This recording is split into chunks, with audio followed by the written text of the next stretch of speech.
Netflix knew piracy would come back. They just didn't care, because it hurts their competition more than it hurts them. Since 2021, peer-to-peer file sharing has surged 13% annually, according to Sandvine's Global Internet Phenomena report.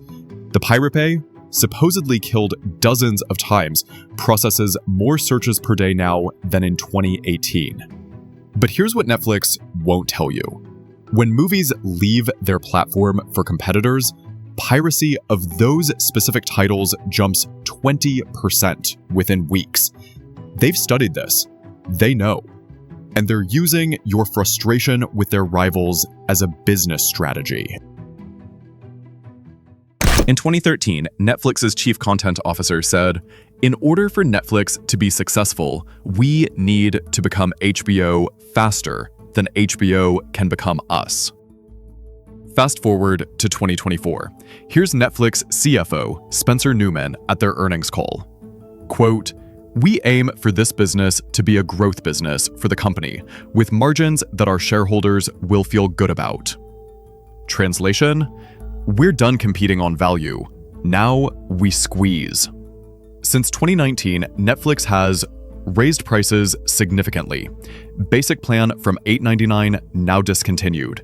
Standard from $12.99 to $17.99 as of January 2025, a 39% increase.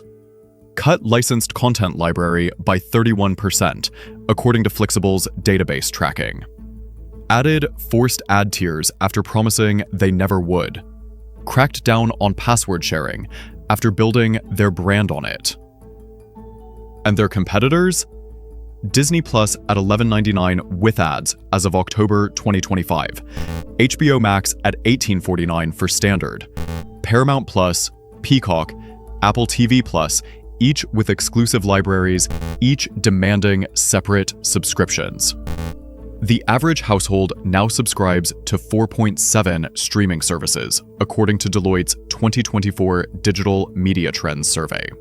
That's roughly $680 annually, more than cable ever cost, for a fragmented mess where you can't find anything. But here's where it gets interesting. Netflix's profit margins have grown from 11% in 2019 to 22% in 2024, even as they claim content costs are unsustainable. Their stock price has nearly tripled since the streaming wars began.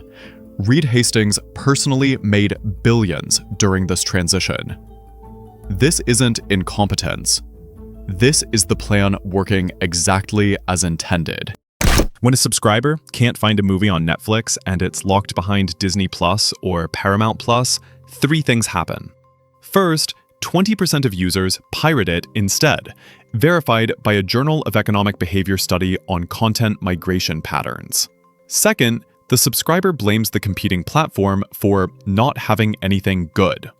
Third, Netflix maintains their subscription because they're already invested in the ecosystem. Netflix doesn't lose revenue. Disney or Paramount loses a potential subscriber. The piracy doesn't hurt Netflix, it punishes their competitors for fragmenting the market. And Netflix knows this because they pioneered the research. In 2013, Netflix's own data analysis showed that piracy drops when content is convenient and affordable. The correlation was nearly perfect. Make it easy and cheap, piracy disappears. Make it fragmented and expensive, piracy surges. They had the formula. Then, they deliberately broke it. The music industry already proved this works. Between 2000 and 2010, music piracy was rampant. Napster, LimeWire, Kazaa, 95% of music downloads were illegal, according to IFPI data. The industry fought with lawsuits and DRM. They lost every battle. Then, Spotify arrived with a single principle: make it more convenient than pirating. $10 per month, every song ever made, works on every device. Within 7 years of Spotify's launch, music piracy dropped by 50%, from 1 in 5 internet users to 1 in 10, according to NPD Group survey data. The streaming services had this model. They saw it work. they chose not to follow it. Streaming executives love to blame rising content costs. We have to fragment because we can't afford to compute. Let's examine that claim. Disney Plus lost approximately $4 billion in fiscal 2022 alone, with cumulative losses from launch reaching $8 to $10 billion. Warner Bros. Discovery took an $11.2 billion write-down in Q2 2024, primarily on declining linear TV assets like CNN, TNT, and Discovery Channel, though streaming losses contributed.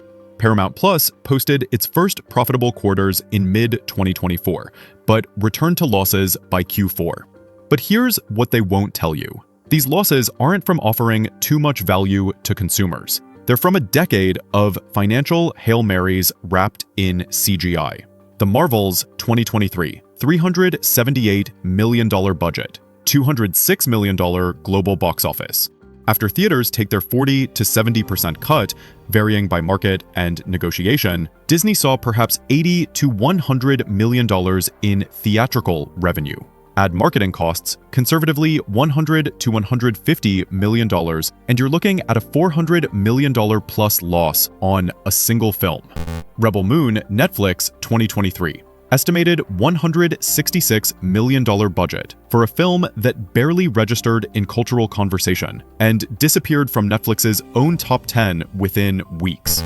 The problem isn't that good content is expensive. The problem is that bad content is expensive, and these companies kept making it, kept bidding against each other for streaming rights, and kept pretending infinite growth was possible. The business model was always going to fail. Not because streaming is unprofitable, Netflix proves it works, but because every studio wanted Netflix's monopoly position without Netflix's first mover advantage. So they decided fragmentation was the answer. Lock content in exclusive digital vaults, force consumers to subscribe to 6 services, raise prices annually, cut sharing, insert ads. And when consumers started pirating again, that was the point. As long as the piracy hurts competitors more than it hurts you, fragmentation is still profitable. You're not imagining it. Streaming has gotten worse. Finding a specific movie now requires, first, Googling which service has it. Second, discovering it's on a service you don't have. Third, deciding whether to subscribe for $11 to $18 per month for one movie. Fourth, or pirating it in 30 seconds. The convenience that killed piracy is gone. We're back to the fragmentation of cable, except now you don't even own a physical copy, and the content can disappear overnight when licensing expires. Netflix benefits from this chaos in 4 ways. First, market leader status. When consumers get frustrated with fragmentation, they default to keeping Netflix because it has the most recognizable brand and largest library, even if that library is diminishing. Second, competitors weakened. Every pirated Disney or Paramount film is a subscriber those platforms didn't acquire, reducing their ability to invest in content that could challenge Netflix. Third, blame deflection. Consumers blame streaming as a concept, not Netflix specifically, even though Netflix led the price increases and pioneered the anti-consumer tactics others copied.